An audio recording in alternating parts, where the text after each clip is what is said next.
வீட்ல விசேஷம் இல்ல நல்ல நாள் அப்படின்னா, எப்பொழுதும் செய்ற மாரி பாயாசம், கேசரின்னு செய்யாம, ஹெல்தியாவும் இருக்கணும். சின்ன குழந்தைங்கள்லேருந்து பெரியவங்க வர விரும்பி சாப்பிடுற மாரி டேஸ்ட்டாவும் இருக்கணும்னா, இந்த ஸ்வீட்ட கண்டிப்பா ஒரு தடவ ட்ரை பண்ணி பாருங்க. இங்க அபுதாபில என்னோட நார்த் இந்தியன் நெய்பர் எனக்கு அடிக்கடி குடுக்குற ஸ்வீட் இது. எங்க வீட்ல இருக்கவங்க எல்லாருக்கும் இது ரொம்ப பிடிக்கும். அவ்ளோ ஃபேவரைட்டு. இதையே இன்னும் ஹெல்தியா மாடிஃபை பண்ணியிருக்கேன். வாங்க இது இப்ப எப்படி செய்றதுன்னு பார்ப்போம். அதுக்கு முதல்ல வேர்க்கடலைய 1/2 கப் அளவுக்கு எடுத்து ஒரு பேன்ல சேர்த்து நல்லா ரோஸ்ட் பண்ணி எடுத்துக்கோங்க. உங்ககிட்ட ஏற்கனவே வறுத்த வேர்க்கடலை இருந்தா அத நீங்க பயன்படுத்திக்கலாம். நான் இன்னைக்கு தோலோட தான் அத பயன்படுத்துறேன். உங்களுக்கு வேணா நீங்க தோல எடுத்துக்கலாம். இப்ப இத நல்லா ஆற வச்சுட்டு ஒரு மிக்ஸி ஜார்ல சேர்த்துக்கோங்க. அடுத்ததா 1/2 கப் அளவுக்கு துருவுன தேங்காய், அதையும் அளந்து எடுத்துக்கோங்க. இப்ப அதையும் இந்த மிக்ஸி ஜார்ல சேர்த்து கொஞ்சமா தண்ணி ஊத்தி, அதாவது வெதுவெதுப்பான தண்ணி ஊத்தி நல்லா இந்த மாரி மைய பேஸ்ட்டா அரைச்சு எடுத்துக்கோங்க. இது ரொம்ப ரொம்ப முக்கியம். கொஞ்சம் கூட திப்பிகளே இல்லாத மாரி நல்லா அரைச்சு எடுத்துக்கோங்க. அடுத்ததா 1 கப் அளவுக்கு கோதுமை மாவையும் அளந்து எடுத்து நல்லா வறுத்து எடுத்துக்கோங்க.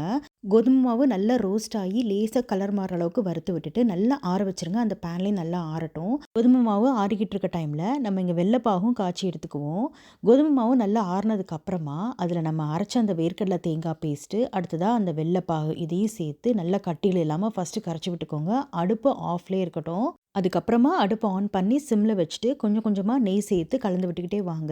மொத்தமாவே நான் அதுக்கு யூஸ் பண்ண நெய் ஒரு 1/4 கப்பு தான். அப்பப்ப நெய் சேர்த்து கலந்து விட்டுட்டே வந்தீங்கன்னா ஒரு 6லேருந்து 7 நிமிஷத்துக்குள்ள கடாயை விட்டு இந்த மாதிரி திரண்டு வரும். அப்போ அந்த டைம்ல உங்களுக்கு பிடிச்ச மாதிரி நட்ஸ் தூவி இறக்கிற வேண்டியதான். பயங்கர டேஸ்டா இருக்கும். கண்டிப்பா நீங்களும் ட்ரை பண்ணி பாருங்க.